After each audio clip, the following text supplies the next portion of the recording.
Yo, what's good, everybody? It's your boy Hero. I'm on and off this stuff, but I had to come and talk to you guys because this week Dragon Ball Super Heroes just released, and in North America, and I just wanted to get a little bit off my chest about it, just a little smidget off my chest about it. So it's a good movie. Overall, it's a good movie. As you can see, my boy Gohan over here did his thing at the end though, and I have a little few complaints about it right now. Spoiler warnings. Obviously you can see the big spoiler, but everybody's seen this spoiler, but spoiler warning before I get more into it. Okay, all right, and here we go. So basically the premise of the movie is just that Goku and Vegeta are on other world trading with Beerus and Whis, and they brought Broly along, and Chi Lai and whatever that other guy, I'm sorry I didn't know his name. He's kind of like a third-rate character, not like a Tien or Krillin or something. But anyway, they're off over there training with him. They're not even on Earth or whatever it is. And on Earth, Piccolo, assuming the mantle as Earth's guardian or whatever, is just out there, doing his thing and looking after Pam, teaching her how to fight, insulting Gohan, saying, "You have more potential than Gohan at that age." Interesting. So it was just like nice to see Piccolo not as a more standoffish character, but more integrated with everybody. But basically, the premise of the story is the grandfather of Dr. Gero is the grandson of Dr. Gero is out of jail, I think, because I didn't get the first part. But whatever, he's out. He wants to make heroes. The Red Ribbon Army, he knows they're a terrorist kind of base, an organization or whatever, and then they tricked him because he wants to build the world's greatest heroes. The Red Ribbon Army is using him as a way to get rid of the Saiyans because they have that beef with Goku. It's the Red Ribbon, so the Red Ribbon has a problem. They always find the fucking way. Oh my gosh, they always find a fucking way. I'm not censoring myself for this. I was gonna censor myself throughout all this, but no, they always find the fucking way. They're back. They create two new heroes, Gamma 1, Gamma 2. Piccolo, and Gamma 2 goes after Piccolo, fights Piccolo, blah blah blah. Piccolo leaves, he goes and infiltrates the Red Ribbon Army and finds out the big plot point in all of this. Oh guys, I want you to know that this is the big plot point. Cell Max. Basically, they were able to recreate Cell, but not 100%.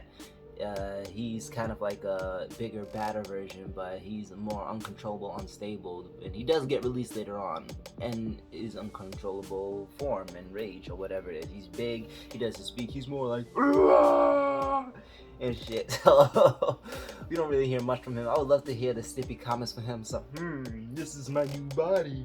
Excellent. Time to play Goku. I was hoping for more of that, but we don't get that. But sorry, I got a little sidetracked. We get back into it. Bada bing, bada boom. Piccolo's out there infiltrating. He asks Bulma. Bulma is... I don't like Bulma. I despise Bulma. I used to like her, but now I despise the fuck out of her. You wanna know why? Because she's literally been wasting the Dragon Ball wishes on cosmetics. Like for a smaller butt, wrinkles, eyelashes, whatever the fuck it is. Let me remind you all, and I know a lot of you all probably don't watch Super. It's like, oh, I don't care about Super, or forgot about this plot point in the story. But King Kai is dead. Bubbles, and all them, they're dead. They're all dead right there. And they have yet to have been wished back. There was actually an episode where Goku was supposed to wish him back, but he didn't. But ever since the whole Broly situation, Bulma has been taking the Dragon Balls and using them. Not for anything that gains from anybody out there that could use it or whatever it is. Not like Chi-Chi could wish for a bunch of money so she don't have to worry. It's just like, oh, I need a rich man, I need money or whatever it is. Or for Krillin to be that weak, or 18, since she wants money, could wish money, or 17 could use it to wish that all the animals in the land.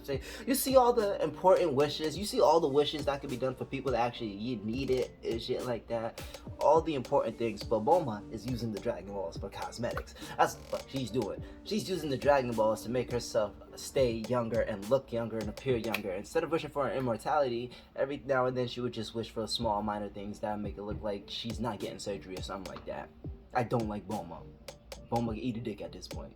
she's more useless than anybody. She's more useless than Yamcha at this point. At least when you see Yamcha, he got something going with, like, it's more like if he were to. I'm sorry, just Bulma just pissed me off. But anyway, back into it, you know, Bulma tries to get in contact with Goku and Vegeta using Whis, the communicator device. Beerus throws a bucket over Whis' staff so they can't even see the communication. And I'm going to remind you guys, while I'm saying all this, I'm explaining the premises of and the whole plot of the movie and everything. Goku and Vegeta has been sparring and fighting this whole time. And I know a lot of you Vegeta fans are gonna, like, yeah, a little bit high. It's just like, I'll explain that in a second, but we'll get back to that lackluster ending. But yeah, they've been fighting the whole time, showing Broly how to fight unrestrained, full power without destroying everything and losing control. That's basically the premise of why they're there. And that's the last time you'll see them after Goku and Vegeta sparring. It goes back to Piccolo. He uses the Eternal Dragon to wish for him to be strong, to unlock his hidden potential. Come to find out that all you need to do to upgrade the dragon is like pour a little magic on it, boom, it's upgraded and stuff like that. But yeah, other than that, Dende also has the power. By the way, Dende also has the power to unlock people's ability, but not at that age. He has to be a lot older to unlock that ability, which is like, okay, I guess. But yeah, they unlock, Shenron said, I've unlocked your abilities, and then some, that's probably gonna get into later. That's what we get into. But yeah, Piccolo unlocked, he was strong. So it's just like and I just want to say this, Beast Gohan is not stronger, like, I don't give a fuck what Akira Toriyama says. Like Piccolo said, Gohan is the mightiest warrior on Earth because Goku and Vegeta is not on Earth. That's the only reason he's the mightiest, he's the strongest. Like, he's not there. That's the loophole, and I'm sticking with it because he's just not. You're not gonna have him be shitty for the entire Super Series, and then out of nowhere, boom, he's the strongest. We all know Gohan has potential, but the lack of training, the lack of everything he has is just like, let's just say if Goku Vegeta was there, this shit would have been just like that. Just like that. But anyway, yes, he unlocks his potential. He goes back. By the way, Piccolo has been infiltrating the Red Ribbon Army, like, in and out of, like, the big bad guy's office in uniform and stuff, and able to actually fit in perfectly, which is something that I didn't really expect. I enjoyed seeing that. You know, this is different. It's very different. But Piccolo was infiltrating. He's in and out. He figured that since they know who Gohan and everybody is, they're going to kidnap Pan, and we all know how that played out. Big dude came up, Pan came in, that was it. Pan was able to sense Piccolo's energy and his aura, which is how she was able to tell him apart, which when they go and kidnap Pan, they go and bring it back to the base. Piccolo goes with the other guy to go tell Gohan. Gohan is not able to recognize that it's Piccolo in disguise, which is kind of like, you can't tell me somebody who can't do that is gonna be like this. Like, you can't tell me that. You can't say Gohan's the strongest if he's lacking the ability that his own daughter has. Like, come on, Gohan's really like slipping, like, to where Piccolo had to tell him, is your studies and all this really worth you not being able to pick up your own daughter? And I was just like, ooh, tell him, Piccolo. But yeah, with that, I was so proud of Piccolo. Was my favorite thing of this whole movie. I just have to say that he was my favorite.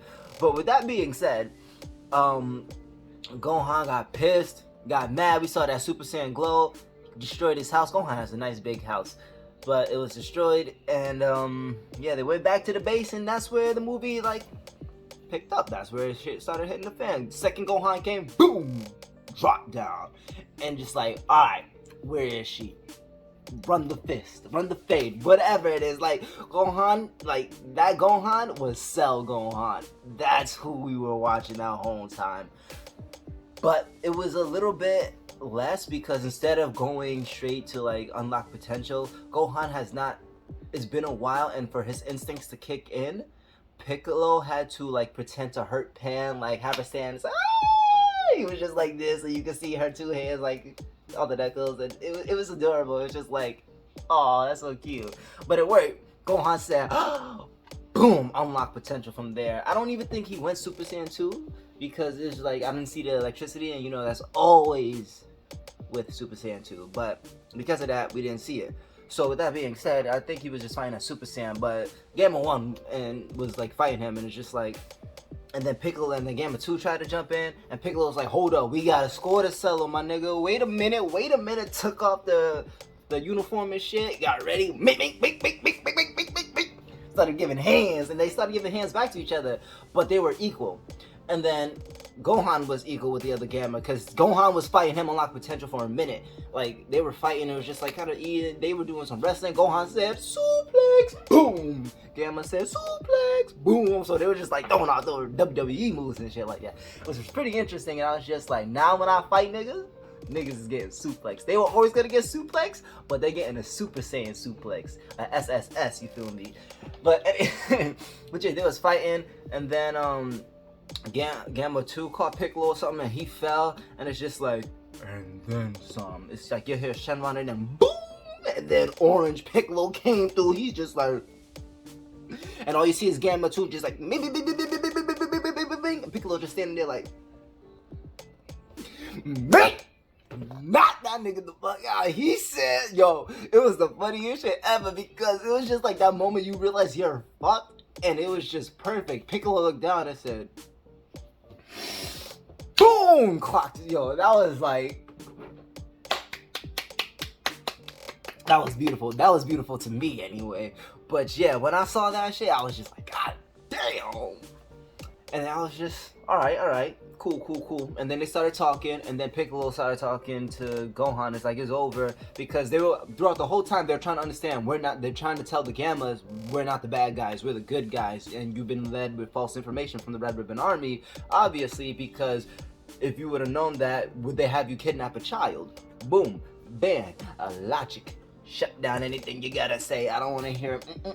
So basically, that's the situation. But then when it all was said and done, it's just like, all right, cool. One of the Red Ribbon guys snuck off, and the grandfather of Dr. Gero tried to face off against him, and he injected him with something that is deadlier poison. Doesn't matter how many nanofabrics or biometrics or whatever's in the skin, killed that. He injected it, he got poisoned, he died, just so you know. But it's just like, before he died, he hit the button and released Cell Max. And everybody's just upstairs chilling on the above ground. It's like, oh, hey, that's pretty interesting. What kind of form was that, Piccolo? I've never seen that before. That's crazy. Yeah, I've never, like, wow, that was amazing.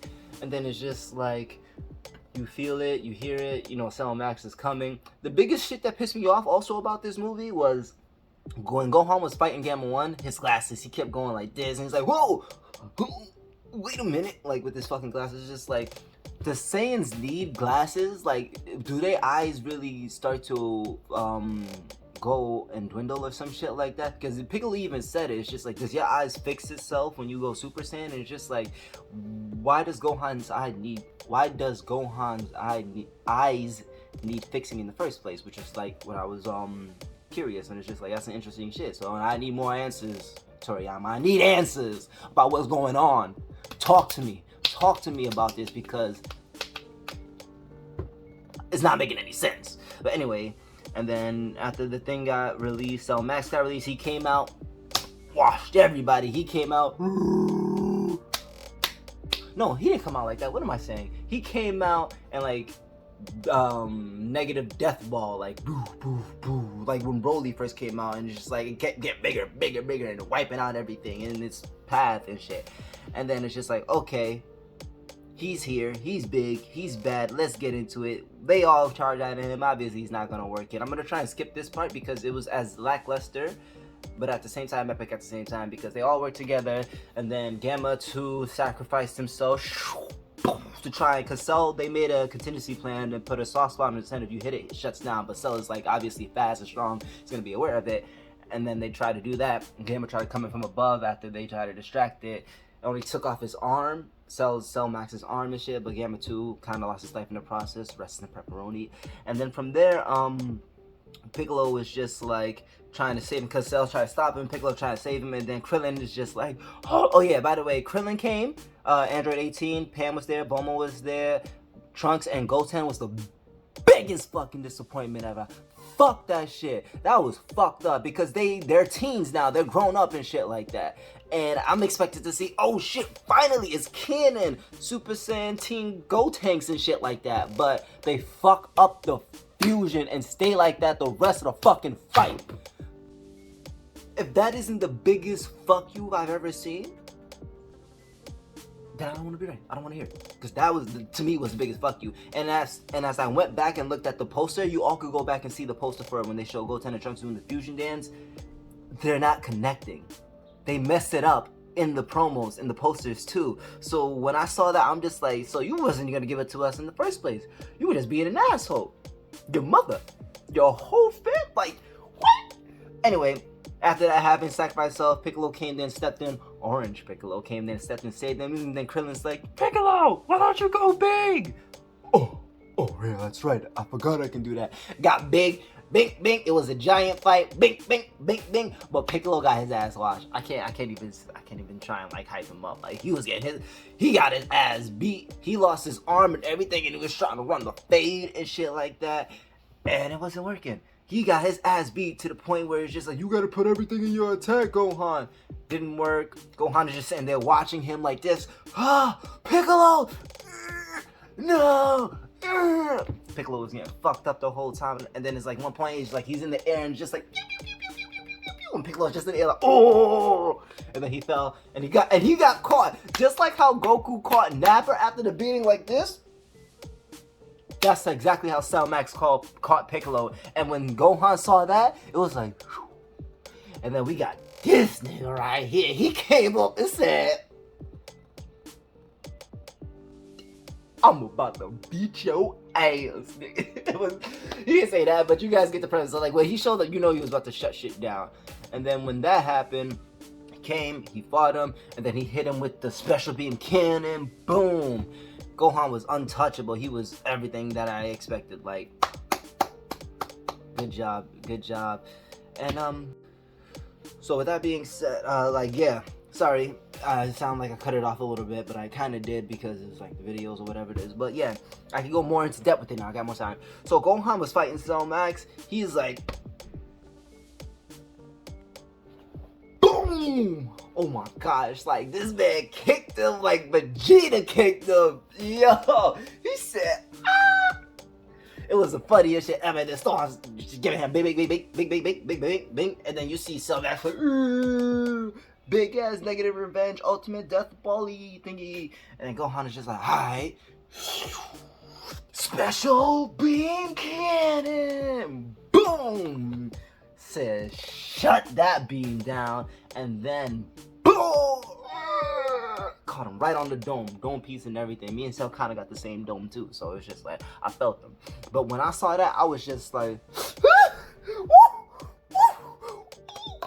it was beautiful. I loved it.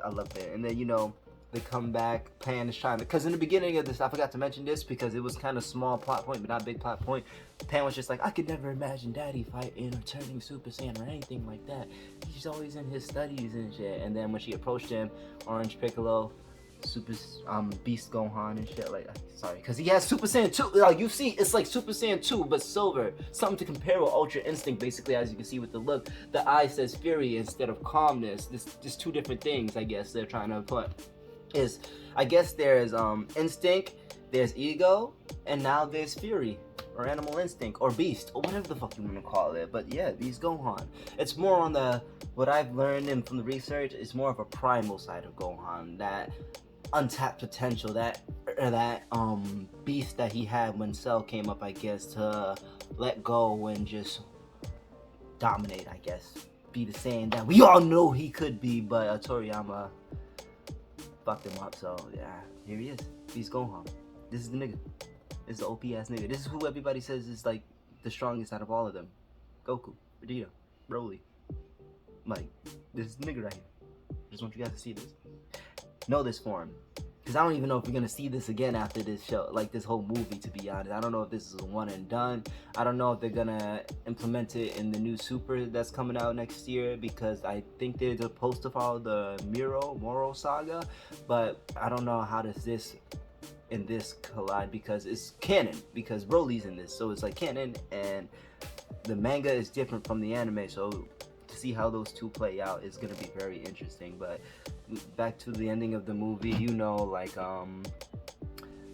yeah, it was nice. They talked. It was just like they end the scene there when they were all there and shit like that. So it's like a lot of questions wasn't asked afterwards. So it's just like, yeah, all right. And then you see Plan. She learned because also through this, Plan was learning how to fly. At the end, when the big explosion was happening with Cell, she was running and then she flew. So it's like now it's the ending. Pan is like now flying around and everything. And a bigger fuck you that they did, which is why I'm even more pissed about it, was because they flew. Pan was flying, and Goten and Trunks did the fusion correctly, but they didn't show the fusion at all. Like, they just showed them doing it, red and blue, and that was it. Just red and blue, and then they didn't show anything else. It shows her going to Gohan, scene ended, roll credits, post credits. Goku and Vegeta is just exhausted fighting. Vegeta tapped Goku on his chest. He's just like, I'm done. I give up. You win and shit like that. And Vegeta's like, finally! I finally defeated Kakarot! And then he fell back. And then everybody was asleep. Broly and that other guy that I mentioned that I didn't really know much was there, was crying like, it was a beautiful battle. It was so beautiful. Tears and everything. Like, the whole time the movie was playing and all this shit was going on, they were fighting. Everybody was sleeping. And then Whis notices like, oh, my stick is lighting up. Just like halfway through fucking Resurrection F and shit like that. And it's like, it's gotta be a fucking better way to do this, because I enjoy the standalone. I enjoy them not being there, but I don't enjoy the fact that every time some shit happens, it's like Whis' planet is so out of reach. And we have King Kai. We have Supreme Kai. They can use telepathy. They had Piccolo to use telepathy to reach the Kais, to reach Goku. I don't know if it's too far off, but it can't be too far off, because in Battle of God, Goku was, who was it, King Kai, and Supreme Kai was just like, yeah, I felt it, I noticed. It was able to pick up Beerus' energy all the way from out there and shit. Like, so they should be able to reach, especially since Goku is way more stronger. Anyway, the ending movie shots with that. Bulma's just like, yeah, we needed you guys like a few hours ago, but now I guess you don't get the snacks that you have. And it's just like, whoa, really? Yep, so maybe next time, bye. Ends like that. So basically, there wasn't a lot of fight scenes to really be proud. I liked how Piccolo stepped up. I like how Gohan was a part of it too. I like how all the sub-characters they become. But 18 ain't no sub-character and shit like that, because, she's actually really strong. And they downplayed her. Krillin was there. I hated what they did with Gotenks. I like how everybody's a little bit older, so it's just like, time is going through in that show, because Saiyans don't age, but they do have a very big growth spurt when they grow. So it's a few hit and miss, but I like it. I wouldn't say it's the best. I wouldn't say shit was like really, really good. We have to see how it places after the film One Piece Red comes out. That's the main one I'm ready to see. That's the big one. You guys get best. You guys can best believe I'm gonna give a review on that. 100%, just like I did this one. Like I have to. You see my boy Luffy over here, get the straw hats and everything. But yeah, overall it was a good movie. I wouldn't say it's the best. I'd probably give it like a 8 out of 10 maybe, because it's like the small plot points was big. I didn't like the Gotenks. I didn't like Goku and Vegeta being away every single time, and then it's just like some danger happening. I get you're trying to branch out for them, but just don't show them all together. You like do how you would do normally, just like, oh, they're off in Otherworld training and shit like that, like what you guys did for Vegeta's brother when they needed the fifth Saiyan. It's just like, don't you have a brother somewhere? He's off on some galaxy. So yeah, do something like that. Like, I'd rather do that than see them expect something of them coming or whatever and then not get it. So it's just like, if that's what you guys are gonna do, go with that direction. But other than that, I enjoy the movie, and I recommend you guys see it while you still can, while it's still out there. Like, share, subscribe this video. Also follow my other page with my co-host. Check out, it's this thing we call Lifted Minds Podcast. I believe the link and everything there in the description below. But thank you guys for tuning in. Welcome back, I guess would be the words, because I'm always here for a month and then I'm leaving, but I'm pushing myself. I'm trying to do better. Stay with me, guys. More stuff coming, more stuff here. Anime reviews, anime gameplays. Follow my Twitch. I'm gonna put that in the chat too. You guys can see some gameplay, whatever it is. Your boy is here. Thank you. See you guys next time. Much appreciated. Love. Peace.